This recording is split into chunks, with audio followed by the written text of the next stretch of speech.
تو میرے بھائیوں،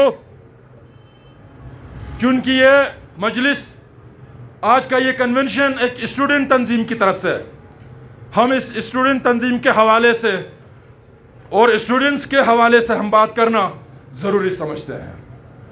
تو میں بی ایس ایف کو مبارکباد دیتا ہوں کہ بی ایس ایف بنی بھی نہیں تھی یا بن رہی تھی، اس وقت ہم یہاں سکردو میں آتے تھے تو جو مطالبات بی ایس ایف کے یا ملٹی نیشنلزم کے تھے وہ آج سے تقریباً 5 سال پہلے ہی پورے ہو چکے ہیں۔ آپ کو مبارک ہو۔ آپ کہتے تھے نا کمشنری بنا ہے، بن گیا ہے۔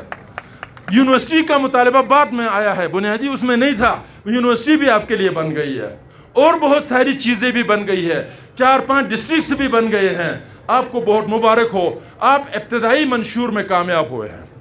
اب آپ گلگت بلتستان کے مسئلے کو اٹھائے۔ بلتستان کے مسائل ایک حد تک ہو چکے ہیں میرے خیال میں، تو میں آپ سے مبارکباد بھی آپ کو دیتا ہوں، اور اس کے ساتھ میں آپ سے یہ گزارش بھی کرتا ہوں کہ آپ آگے آ کر گلگت بلتستان کی لیڈرشپ کو آپ سنبھالیں۔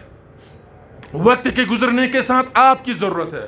چلے ہوئے کارتوس کا جو ابھی ہم نے باتیں کی، ان کا زمانہ ختم ہوگا، اب آگے ایسا کچھ نہیں ہے۔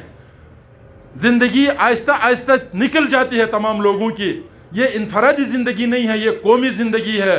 قومی زندگی ہفتوں کی، مہینوں کی، سالوں کی نہیں ہوتی، یہ صدیوں کی ہوتی ہے، یہ نسلوں کی ہوتی ہے۔ آپ نسلوں کو آگے رکھ کے ان کو سوچ کے اپنا پروگرام بنا دیں۔ میں سمجھتا ہوں کہ بی ایس ایف ایک قدم اور آگے بڑھائے گی اور گلگت بلتستان کے لیول پر کام کرے گی، چونکہ گلگت بلتستان کے اندر پالیٹکس کرنا بہت ضروری ہے، نیشنل پالیٹکس کرنا بہت ضروری ہے، اس لیے کہ گلگت بلتستان اسٹل ایک کالونیل سسٹم کے تحت ہے۔ اس کالونیل سسٹم سے نکال کر اس کو سیٹلمنٹ کی طرف لے جانے میں آپ کا بہت بڑا کردار ہو سکتا ہے، آپ کی جدوجہد اس کے لیے ضروری ہے۔ تو میں آپ سے یہ گزارش کروں گا کہ اس کالونیل سسٹم سے آپ ایک اچھے سیٹلمنٹ کی طرف لے جانے میں بلتستان اسٹوڈنٹ فیڈریشن ایک کلیدی کردار ادا کرے۔ آپ اچھی طرح جانتے ہیں کہ سرکاری جماعتیں یہ کام نہیں کر سکتی ہے، چونکہ ہم دباؤ ڈالیں گے، ہم مزاحمتی تحریک چلائیں گے، سرکاری جماعتیں اسلام آباد کی مجبور ہوں گی تو کہیں کوئی حل نکلے گا، کہیں کوئی وے آؤٹ نکلے گا، تو کہیں کوئی سیٹلمنٹ ہوگی۔ تو اس میں آپ کا بہت بڑا کردار ہو سکتا ہے۔ پھر میں آپ سے یہ بھی گزارش کروں، قربانیاں دینی پڑتی ہے۔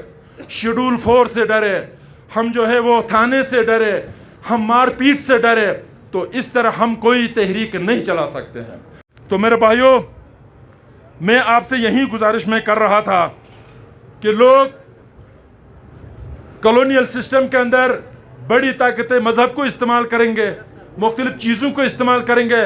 مذہب کے بارے میں بھی یہ کہ افریقہ کے اندر لوگ جو ہے ہماری طرح سعادت ہے، مختلف لوگ گئے جناب عالی بائبل لے کر افریقہ میں، ان کو بائبل پڑھایا، کچھ سالوں کے بعد دیکھا تو ان کے ہاتھ میں بائبل ہے اور کھیتوں کے مالک یورپ کے لوگ ہو چکے ہیں۔ تو ہمارے ساتھ بھی کہیں مذہب کے نام پر ایسا نہ ہو، اللہ کے خاطر، کہ ہمارے ہاتھ میں قرآن کی تلاوت رہ جائے، باقی بڑی بڑی بلڈنگیں ساری جو ہے نا کوئی اور بنا کے جائے۔ اور پھر وہی بات کہ گلگت بلتستان کے لوگ جاگیں گے تو تبدیلی آئے گی، یہ کوئی ضروری نہیں ہے۔ مری کے اندر ضرورت تھی لوگوں کو بلڈنگیں بنانے کی، وہاں بلڈنگیں بنائی، مری کے لوگوں کو اب چوکیدار رکھے یا نہ رکھے کوئی فرق نہیں پڑتا۔ اسی طرح گلگت بلتستان میں لوگ جاگنے کا کوئی انتظار نہیں کرے گا۔ اس کے لیے امریکہ اور اس کے اتحادی بھی لڑیں گے، اس کے لیے چین اور اس کے اتحادی بھی لڑیں گے۔ کوئی 5ویں صوبے کی بات کرے گا، کوئی یونائٹڈ کشمیر کی بات کرے گا، کوئی جنجیانگ کی بات کرے گا، کوئی پامیر کی بات کرے گا۔ ہم کسی کے باپ کے غلام نہیں ہیں، ہم ایک قوم ہیں اور ہم ایک قوم رہیں گے، اور ہم سے پوچھا جائے گا۔ اور پھر میں آپ سے یہ بھی گزارش کروں کہ اتنی بڑی طاقتوں سے ہم مقابلہ کیا کریں؟ ہمیں ان طاقتوں سے مقابلہ کرنے کی کوئی ضرورت نہیں ہے، ہمیں اپنی قومی شناخت کے اوپر ڈٹ جانا چاہیے۔ جو بھی آئے گا، آج حکومت پاکستان آپ کے سرپرست ہے، آج حکومت پاکستان آپ کا نگراں ہے، تو وہ آپ سے پوچھ کر کام کرے گا، بشرط کہ آپ اس اہل ہوں گے۔ تو اس وقت جو ہے وہ ایک منسٹر جو ہے وہاں لا بنا کے بھیجتا ہے تو پتہ ہے کہ یہاں کچھ نہیں ہونے والا۔ اور میرے بھائیوں نے جو ہے یہاں پر ایک مطالبہ بھی کیا کہ گلگت بلتستان کی اسمبلی جو ہے قانون سازی کر کے ہمیں حقوق دے دے۔ اللہ واسطے یہ بات بند کرے، کوئی غیر بھی آپ کو کچھ دے گا یہ اسمبلی نہیں دے سکتی ہے، یہ آپ کے خلاف کارروائی کرے گی، یہ بہت زیادہ نیچے آئے گی، وہ پھر بھی آپ کو کچھ دینے کے موڈ میں ہے۔ پوچھنے سے اور خراب ہوگا۔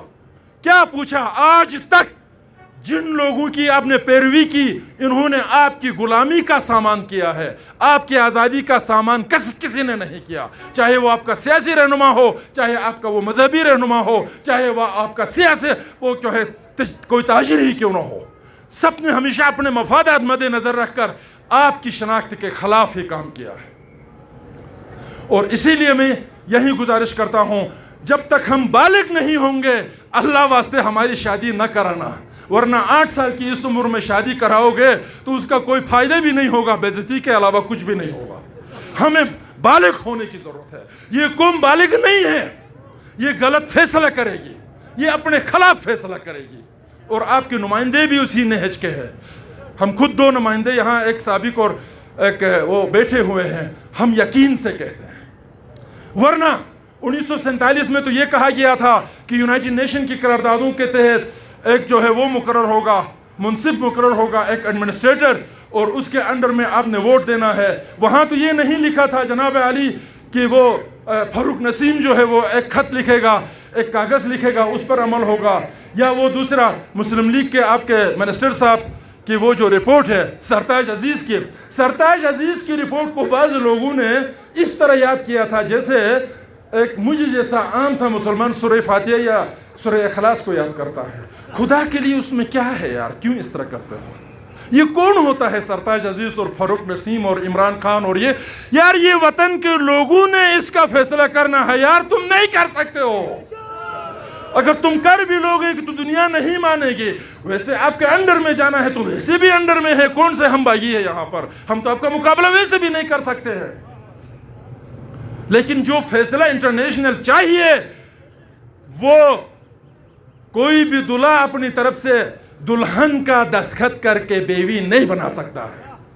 یہ دنیا کی شریعت یا قانون کے اندر نہیں ہے، اس کے لیے 2 گواہ اور 1 وکیل کا ہونا ضروری ہے۔